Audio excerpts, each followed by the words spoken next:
नमस्कार आप सभी का और आप देख रहे हैं एएनबी न्यूज। मैं हूं आपके साथ सोनम गुरुंग। तो चलिए शुरुआत करते हैं आज के खास बुलेटिन की। मुख्यमंत्री पुष्कर सिंह धामी ने कहा कि प्रधानमंत्री नरेंद्र मोदी जी द्वारा आदमपुर हवाई अड्डे का नाम संत शिरोमणि गुरु रविदास महाराज जी के नाम पर समर्पित किया जाना चाहिए।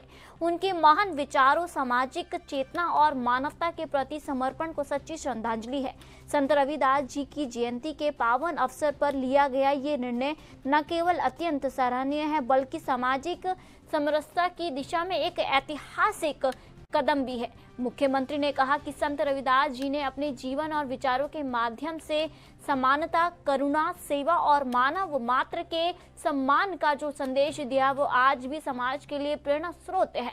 उन्होंने भेदभाव, उच्च नीच और असमानता के विरुद्ध आवाज उठाकर एक समस्त मूलक समाज की परिकल्पना प्रस्तुत की है, जो आज के समय में भी पूरी तरह प्रासंगिक है।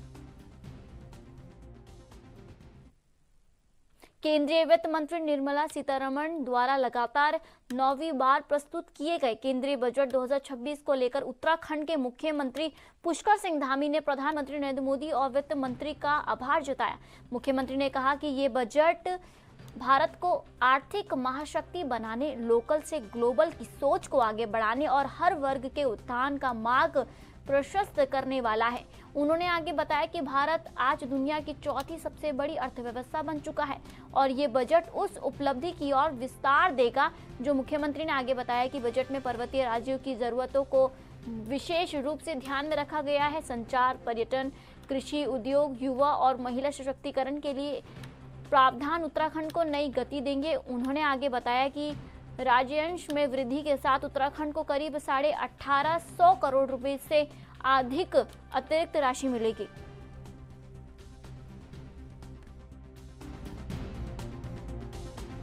आज माननीय केंद्रीय वित्त मंत्री निर्मला सीतारमण जी के द्वारा जो लगातार 9वीं बार बजट प्रस्तुत किया गया है, मैं उनको बहुत बधाई देता हूँ, शुभकामनाएं देता हूँ। और आदरणीय प्रधानमंत्री श्री नरेंद्र मोदी जी के नेतृत्व में विकसित भारत के संकल्प को पूरा करने वाला ये बजट भारतवासियों की आशा, अपेक्षाएं, उनकी आकांक्षाओं को पूरा करने वाला बजट है। और साथ ही जो भारत एक महाशक्ति के रूप में, आर्थिक महाशक्ति के रूप में उभर रहा है, आज दुनिया की चौथी सबसे बड़ी अर्थव्यवस्था बन गया है, उसको और विस्तार देने वाला बजट है। इसके साथ साथ लोकल से ग्लोबल बनने का बजट है और लोक कल्याणकारी बजट है। इसमें हर वर्ग के उत्थान का प्रावधान किया गया है। हर राज्य का, वहाँ की परिस्थितियों का पूरी तरह से ध्यान करते हुए इस बजट को बनाया गया है। भारत के संकल्प को पूरा करने वाला ये बजट है। रिफॉर्म से परफॉर्म की ओर बढ़ते हुए भारत का बजट है। और हमारे लिए, चूँकि हमारे राज्य उत्तराखंड से आदरणीय प्रधानमंत्री जी का विशेष लगाव है और उनके प्रधानमंत्री बनने के बाद अनेक योजनाएं हमारे राज्य के लिए स्वीकृत हुई हैं। लोकसभा में केंद्रीय वित्त मंत्री निर्मला सीतारमण द्वारा प्रस्तुत केंद्रीय बजट को प्रदेश भाजपा मुख्यालय में प्रदेश पदाधिकारियों और कार्यकर्ताओं ने सामूहिक रूप से चुना। इस अवसर पर उत्तराखंड के पूर्व वित्त मंत्री डॉक्टर प्रेमचंद अग्रवाल ने बजट की सराहना करते हुए विकसित भारत को दिशा में एक अहम कदम बताया। उन्होंने कहा कि प्रधानमंत्री नरेंद्र मोदी के मार्गदर्शन में केंद्रीय वित्त मंत्री निर्मला सीतारमण द्वारा प्रस्तुत ये 9वां बजट देश के हर वर्ग को ध्यान में रखकर बनाया गया है।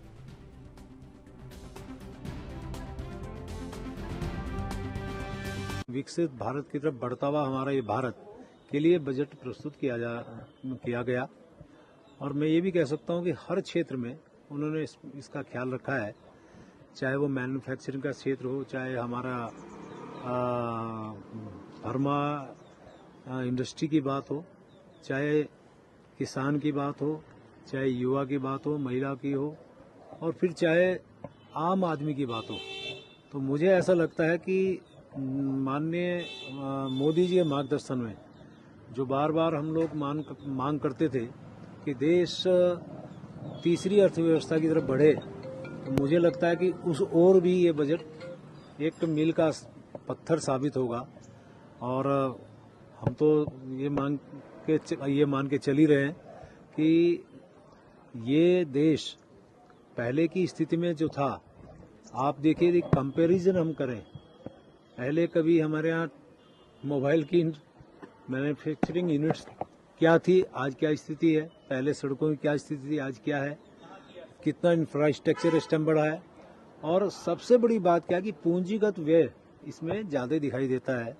और ये हमारे लिए एक अच्छी बात है, देशवासियों के लिए अच्छी बात है, और मैं इसके लिए माननीय सीतारमण जी को बहुत बधाई दे रहा हूँ। और आदरणीय माननीय मोदी जी का जो मार्गदर्शन हर क्षेत्र में रहता है। उत्तराखंड प्रेस क्लब में स्वर्गीय अनिल नेगी की स्मृति में शूटिंग प्रतियोगिता आयोजित की गई। प्रतियोगिता में कैबिनेट मंत्री रेखा आर्य मुख्य अतिथि के तौर पर शामिल हुई। उन्होंने कहा कि प्रेस क्लब द्वारा आयोजित किए जाने वाले इस तरह के कार्यक्रम से कहीं न कहीं पत्रकार बंधुओं को मानसिक तनाव से मुक्ति मिलती है। साथ ही साथ उन्होंने आगे बताया कि पत्रकारों का जीवन और उनकी दिनचर्या काफी तनावपूर्ण रहती है। ऐसे में इस तरह के खेलों का आयोजन किया जाना निशांत आवश्यक है। उन्होंने सभी पत्रकार बंधुओं को संबोधित करते हुए कहा कि राज्य सरकार खेलों को बढ़ावा देने के लिए लगातार कार्य कर रही है।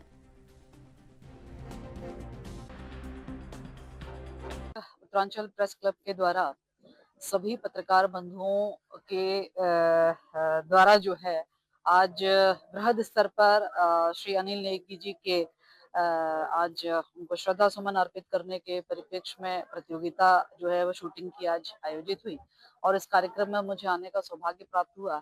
निश्चित रूप से ये पत्रकारों के लिए भी बहुत आवश्यक है कि जिस प्रकार की जीवन की आपाधापी में वो हमेशा रहते हैं, जिस प्रकार से वो लोकतंत्र की ज्योति को हमेशा जगाए रहते हैं और जिस प्रकार से समाज को जागृत करने का काम करते हैं, तो उनके लिए भी बहुत आवश्यक हो जाता है कि वो मेंटली भी फिट हो, फिजिकली भी फिट हो, फाइनेंशियली भी फिट हो, सोशली भी वो फिट हो। तो उसकी शुरुआत जो है हेल्थ से होती है और हेल्थ जो है वो स्पोर्ट्स से अच्छा होता है।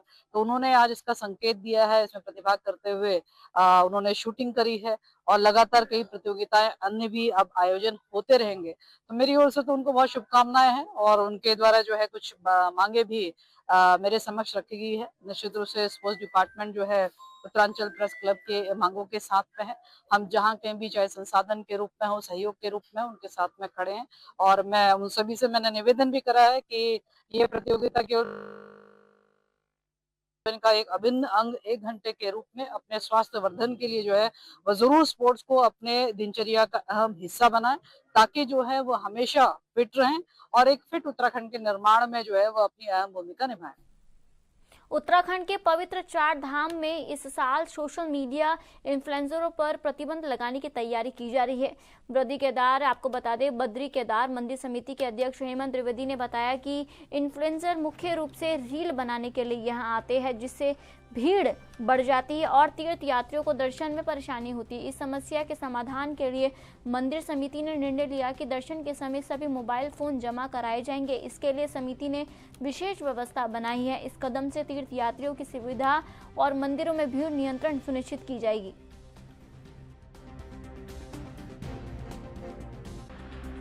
देखिए, निश्चित ही जो हमारे जो ये धाम हैं, जो ये हमारे पवित्र धाम हैं, इनकी पवित्रता, इनकी पौराणिकता और इनकी पहचान बनाए रखने के लिए जिस प्रकार से लगातार आप देख रहे हैं कि इन 4 धामों में तीर्थयात्रियों की संख्या लगातार बढ़ रही है। भारत ही नहीं, पूरी देश दुनिया से यहाँ पर श्रद्धालु यहाँ पर आते हैं, बड़ी आस्था के साथ में यहाँ पर आते हैं।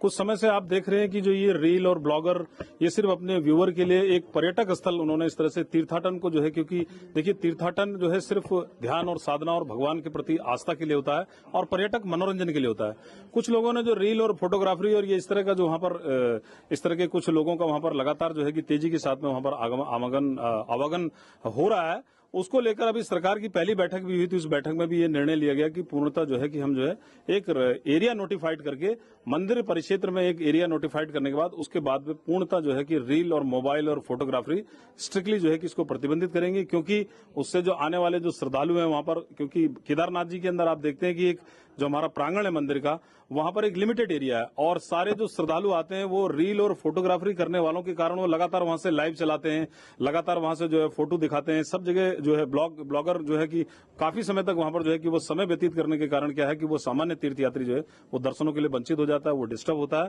तो इस पर सभी ने निर्णय लिया और सारे धामों में देश दुनिया के जितने भी बड़े हमारे जो अधिष्ठान है, जो बड़े धाम है, चाहे आप वैष्णो देवी चले जाइए, तिरुपति बालाजी चले जाइए, काशी विश्वनाथ जी चले जाइए, सिद्धिविनायक चले जाइए या बालाजी तिरुपति जाइए और उज्जैन में चले जाइए, महाकाल में, सभी जगह इन बड़े धामों पर जो है कि ये सुरक्षा की दृष्टि से भी और मैं समझता हूँ शायद यात्रियों की सरलता के लिए भी जो है कि ये कदम उठाया गया है।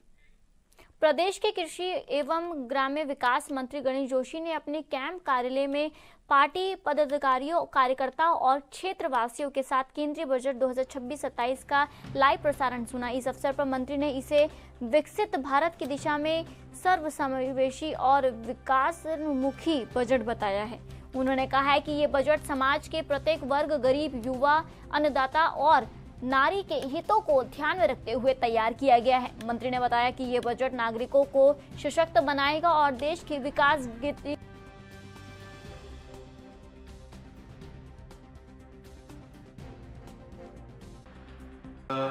जन भावना के अनुरूप बजट माननीय मुख्यमंत्री जी ने प्रस्तुत किया है। इसके लिए मैं माननीय प्रधानमंत्री जी का, माननीय मुख्यमंत्री जी का आभार व्यक्त करता हूँ। जहाँ 2025 में बजट 50 लाख करोड़ का था, उसको बढ़ाकर 54 लाख करोड़ किया गया है। किसानों को विशेष राहत दी गई है और उच्च मूल्य वाली फसलों को बढ़ावा देने की बात इस बजट में कही गई है। उसका सबसे ज्यादा फायदा हमको मिलने वाला है। आज सबसे ज्यादा एमएसपी और किसी फसल का है तो मडवे का है और हमारा मडवा सबसे बेहतर है, उसकी बहुत डिमांड है, हमें फायदा मिलेगा। इसी प्रकार तराई के क्षेत्र में ड्रैगन फ्रूट, जिसके लिए हमारी सरकार काम कर रही है, हमें फायदा मिलेगा। इसी प्रकार छोटे छोटे इको टूरिज्म और छोटे छोटे शहरों को प्रतिष्ठित में जो विकसित करने की बात कही है, क्योंकि आज हमारे प्रदेश की आर्थिकी का प्रमुख क्षेत्र पर्यटन है। इससे हमको बहुत फायदा होने वाला है। आयुर्वेद की एक टेस्टिंग लैब हमारे प्रदेश में लगने वाली है, जिससे, क्योंकि फार्मा का सबसे बड़ा हब हमारा हरिद्वार है, पूरे देश में यहाँ से मेडिसिन जाती है और फार्मा के क्षेत्र में 10,000 करोड़ की व्यवस्था की गई है। उत्तरकाशी में भारत सरकार की जन लाभकारी पशु सखी योजना के तहत 22 पशु सखी महिलाओं को स्मार्ट मोबाइल फोन वितरित किए गए हैं। ये कार्यक्रम विकास भवन परिसर में आयोजित किया गया, जिसमें गंगोत्री विधायक सुरेश चौहान और मुख्य विकास अधिकारी जय भरत सिंह ने महिलाओं का उत्साहवर्धन किया। विधायक ने कहा कि ग्राम स्तर पर पशु चिकित्सा सेवाओं को सुगम बनाने के लिए ये योजना बेहद लाभप्रद है। वहीं सभी पशु सखियों को पशुपालकों की समस्या का बेहतर उपचार करने और पशु चिकित्सा अधिकारियों के मार्गदर्शन में आपसी समन्वय से काम करने का निर्देश दिया है। ये पहल महिलाओं को स्वरोजगार में सशक्त बनाएगी।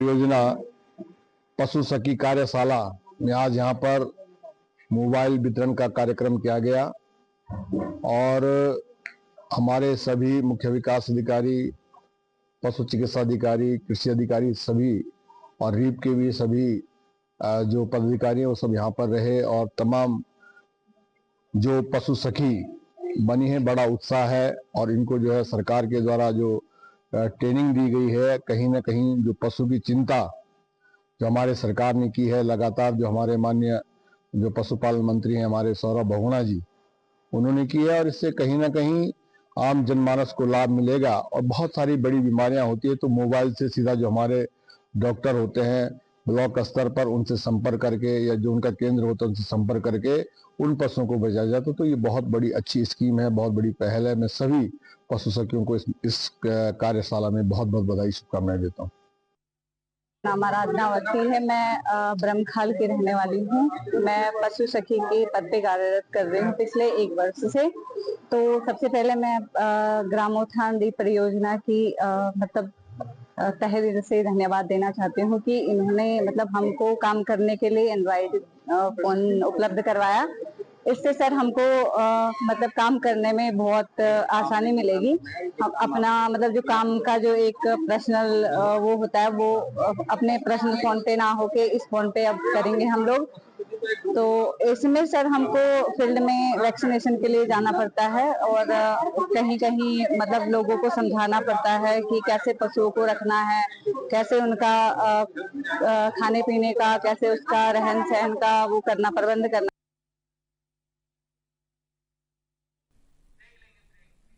वक्त हो गया एक छोटे से ब्रेक का।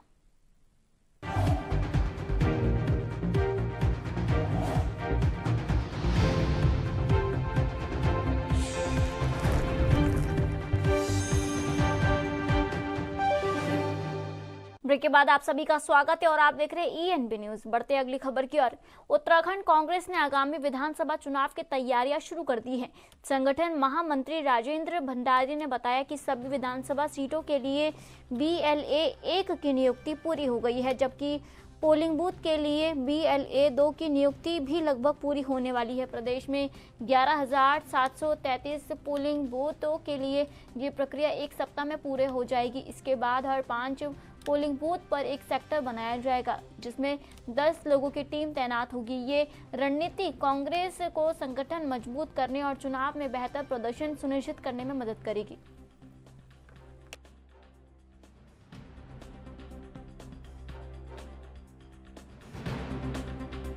संगठन की तरफ से क्या कुछ तैयारी अब 27 वोट ने दी है? देखिए, संगठन के मामले में हम काफ़ी प्रोग्रेस में हैं। हमने सबसे पहले BLA 1 जो पूरे प्रदेश में हर विधानसभा से एक बनना था, BLA 1 तैयार की। 70 की 70 विधानसभा में हमने एक BLA 1 तैयार करके, और अब हम जो है BLA 2 जो है, जो प्रत्येक बूथ से एक BLA 2 तैयार होना था, वो लगभग जो है हम 90% जो है पूर्ण कर चुके हैं। 11,733 पोलिंग बूथ इस प्रदेश में हैं, जिसमें हम लगभग 10,000 पोलिंग बूथ पे जो है अपने BLA 2 हम खड़े कर चुके हैं। आजकल जो है चुनाव आयोग में जो है हमारे जो है काफ़ी फॉर्म जमा हो गए हैं, काफ़ी फॉर्म की स्क्रूटनी चल रही है, और अगले एक हफ्ते में हम जो है पूरे प्रदेश में लगभग 100% जो है BLA 2 तैयार कर देंगे। उसके बाद द्वितीय चरण में हम जो है पूरे प्रदेश में हर 5 बूथ पे एक सेक्टर बना रहे हैं। लगभग पूरे प्रदेश में 3,000 सेक्टर बना के उनके साथ 10-10 लोगों की टीम खड़ी करके, और हम 11,731 पोलिंग बूथों का गठन करेंगे। वो हमारी प्रक्रिया शुरू हो चुकी है। कोटद्वार में संत शिरोमणि रविदास जयंती के पावन अवसर पर उत्तराखंड विधानसभा अध्यक्ष एवं कोटद्वार विधायक ऋतु खंडूड़ी भूषण ने वार्ड 27 दुर्गापुर स्थित ग्राम खुनीबड़ और वार्ड 28 में आयोजित कार्यक्रमों में शिरकत की। उन्होंने संत रविदास के चित्र पर माल्यार्पण और जो है श्रद्धांजलि अर्पित की है। अपने संबोधन में उन्होंने कहा कि संत रविदास का जीवन सामाजिक समानता, मानवता, प्रेम और भाईचारे का संदेश देता है। उनके विचार आज भी समाज को एकजुट करने की प्रेरणा देते हैं और समरस समाज की दिशा में दिखाते हैं।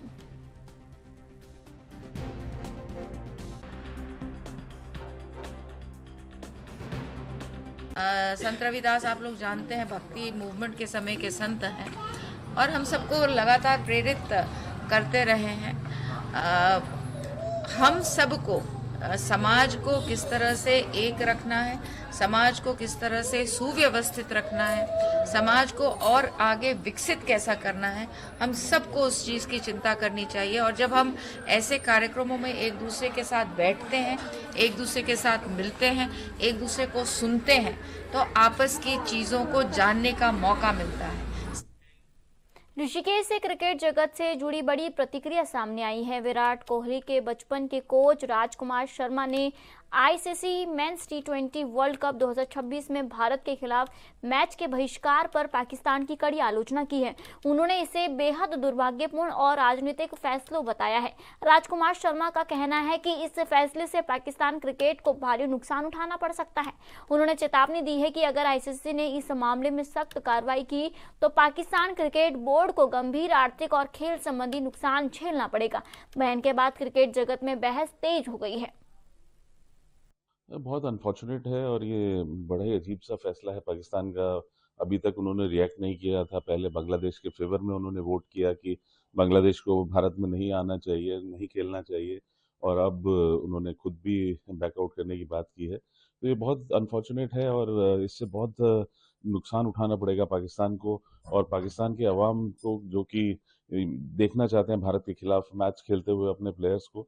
तो उनके प्लेयर्स के लिए, उनके सारी पब्लिक के लिए बहुत बड़ा नुकसान होगा और मुझे लगता है कि पाकिस्तान क्रिकेट बोर्ड दोबारा सोचेगा इस बात पर। सर, भारत के खिलाफ मतलब ऐसा फैसला लेना क्या लगता है कि कहीं ना कहीं एक चुनौती लगती है कि भारत के खिलाफ जो एक मैच?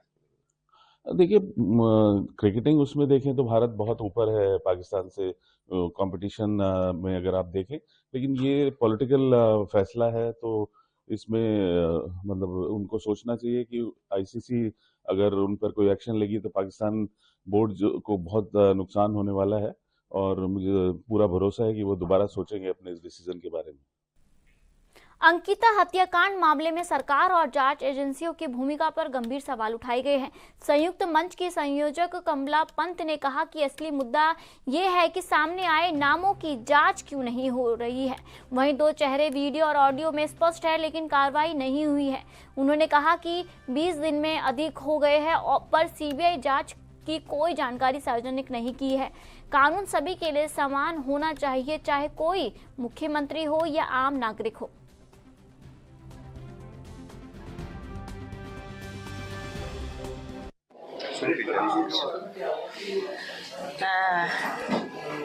मेरे यहाँ पे जितने भी उपस्थित पत्रकार बंधु हैं और 8 फरवरी को समर्थन देने के लिए विभिन्न जन संगठनों से आए हुए प्रतिनिधि यहाँ पे बैठे हुए हैं, मैं सभी को नमस्कार करती हूँ।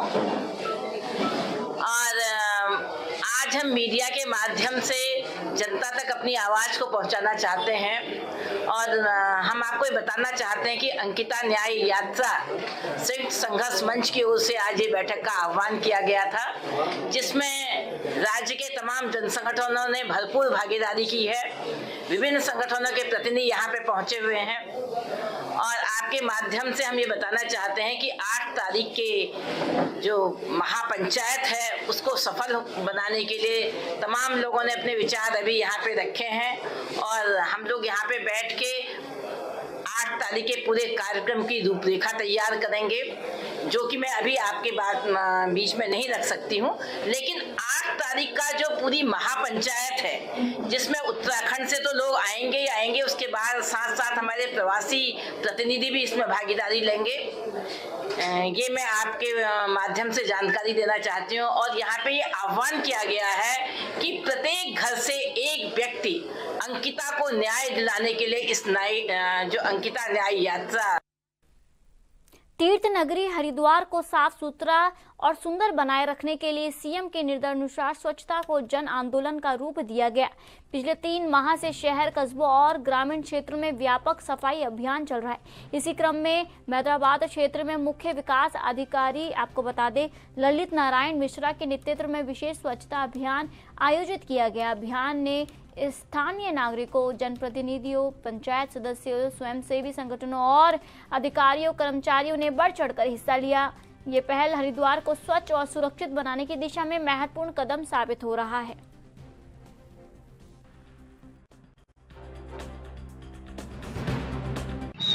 ये हमारा सफाई अभियान दिसंबर माह से और ये अब हम जनवरी के बाद हम फरवरी में प्रवेश कर रहे हैं, लगातार चल रहा है। और इसमें हमारी जो कॉन्सेप्ट है वो है कि पूरे हरिद्वार शहर को, पूरे हरिद्वार जनपद को हमें स्वच्छ, साफ सुथरा रखना है। तो इससे इसमें एक अवेयरनेस भी हमें बढ़ानी है, जन जागरूकता भी बढ़ानी है और इसमें काफी पब्लिक पार्टिसिपेशन हमें मिल रहा है। और इसके तहत हम जो अभियान ये चला रहे हैं उसमें संडे को भी अभियान जन सहभागिता के साथ चलाया जा रहा है। आम जनता को क्या सफाई से कई फायदे हैं। एक तो हम जो बीमारियां हैं उनसे हम दूर रहते हैं। स्वच्छता जो है हमारे स्वास्थ्य के लिए आवश्यक है और ये हमारे विकासनगर बाजार में उस वक्त अफरा तफरी मच गई जब नशे में धुत युवकों ने सड़क को रणक्षेत्र बना दिया। i20 कार में सवार 2 युवकों ने डाक पत्थर रोड पर पहले मोटरसाइकिलों और एक चौमिन ठेली को टक्कर मारी, फिर दुकानों के बाहर जमकर तोड़फोड़ की। हंगामा बढ़ने पर स्थानीय लोग सड़कों पर उतर आए। आरोपी युवक कार लेकर फरार हुए और डाक पत्थर तिरहे पर फिर उत्पात मचाया। सूचना पर कोतवाली पुलिस मौके पर पहुंची और कड़ी मशक्कत के बाद एक युवक को हिरासत में लिया। पुलिस ने तहरीर मिलने पर सख्त कार्रवाई की बात की है। घर की तरफ को जा रहा था, मैंने देखा यहाँ पे कुछ झगड़ा चल रहा था वहाँ पे मार्केट में, वो जहाँ पे भी कश्मीरी वाला वो मसला हुआ था। तो मैं वहाँ रुका थोड़ी देर, मैंने पूछा क्या हुआ। ये लड़का निकल के आया बीच में से, इसने सरदार तू कौन, और इसने मेरे को मारना शुरू कर दिया। मेरी बुलेट भी नीचे गिर गई और इसने मेरे को मारना शुरू कर दिया बहुत। अब मैं क्या बोलूँ, इसने बहुत मारा मेरे को और फिर ये चले गए।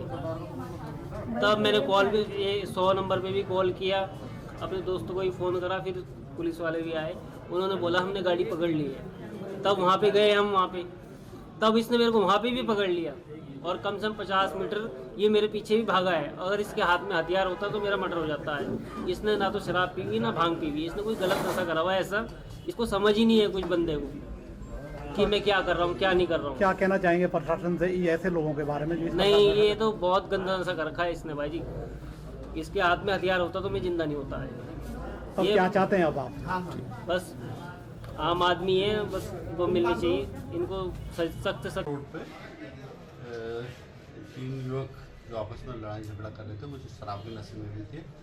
इस संबंध में एक सूचना हमको 112 द्वारा प्राप्त हुई, तो हमारे चौकी इंचार्ज और वहाँ पर फोर्स लेके पहुँचे और इन 3 युवकों को लेके आए हैं, जिनमें से एक का नाम केशव चावला, एक का नाम अंशुल चौहान है और तीसरे का नाम रंजीत है। तो ये कुछ नशे की हालत में है, जिनको मेडिकल के लिए भेजा जा रहा है और जो तहरीर आई थी उसके अनुसार कार्रवाई की। पुलिस के साथ भी बदसलूकी की गई। जो चौकी प्रभारी है उनके जो है स्टार भी फाड़ दिए गए, उनको मतलब हानि पहुंचाने की कोशिश की गई। नहीं, अभी जैसे कि चौकी इंचार्ज द्वारा मुझे बताया गया है कि चूँकि वो नशे के हालत में थे तो वो अपने को छुड़ाने का प्रयास कर रहे थे। उनके द्वारा ऐसी बात नहीं आई कि उनके द्वारा स्टारों को कुछ किया गया है, उनकी वर्दी को किया गया। फिलहाल आज के बुलेटिन में इतना ही और आप देखते रहिए ANB न्यूज़। नमस्कार।